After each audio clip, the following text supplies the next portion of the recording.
Pour renforcer le milieu de terrain du Real Madrid, Florentino Pérez veut compter sur 2-3 jeunes du Castilla et en bonus ramener un milieu de terrain confirmé. Mais logiquement, ce n'est pas la seule actu que je vous ai ramené ce beau dimanche matin. Le Barça serait intéressé par Victor Munoz.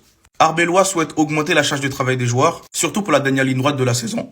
Et pour terminer, fausse alerte par rapport à Vinicius Junior, il n'est pas blessé. Mais avant de vous présenter tout ça, pour tous les Madrilènes qui ne souhaitent rien louper autour du Real Madrid, ça se passe ici, donc n'hésitez pas à vous abonner. Allez, on enchaîne. Pour commencer, les principaux candidats du Real Madrid pour renforcer le milieu de terrain sont des jeunes de l'académie et un galactique. Déjà, c'est bien de se rendre compte qu'on peut compter sur certains jeunes de l'académie. On l'a vu avec la montée en puissance de Thiago Pitarch, sans oublier Nico Paz qui va sans doute revenir au club l'été prochain. Et à l'académie, t'as d'autres talents comme Palacios, Manuel Ancrel ou Sestero. Par contre, pour le galactique, je n'ai aucune idée. Je ne sais pas de qui il va s'agir, mais tout ce que je sais, faut faire attention. Parce qu'au milieu de terrain, t'as déjà un galactique comme Jude Bellingham. En ramenant un autre, est-ce que ça ne fera pas des petits conflits? Dites-moi ce que vous en pensez dans les commentaires. Selon Mundo Deportivo, Victor Munoz est également dans le viseur de Barcelone, mais il est admis que la clause de rachat du Real Madrid pour le jeune joueur rend un accord presque impossible.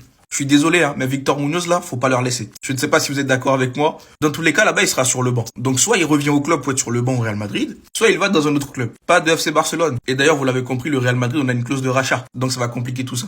Selon Marca, Arbeloa aurait décidé de réduire les jours de repos des joueurs qui sont restés au club pendant cette trêve. Les joueurs auront finalement 2 jours de repos au lieu de 3. Arbeloa veut augmenter la charge de travail pour la dernière ligne droite de la saison. En soi, tant mieux, pourquoi pas. Surtout quand on voit maintenant qu'il a le soutien du vestiaire et le soutien de ses cadres. S'il augmente leur charge de travail, je ne pense pas qu'ils vont se plaindre. Et en même temps, c'est normal, la partie la plus intéressante de la saison, elle commence maintenant.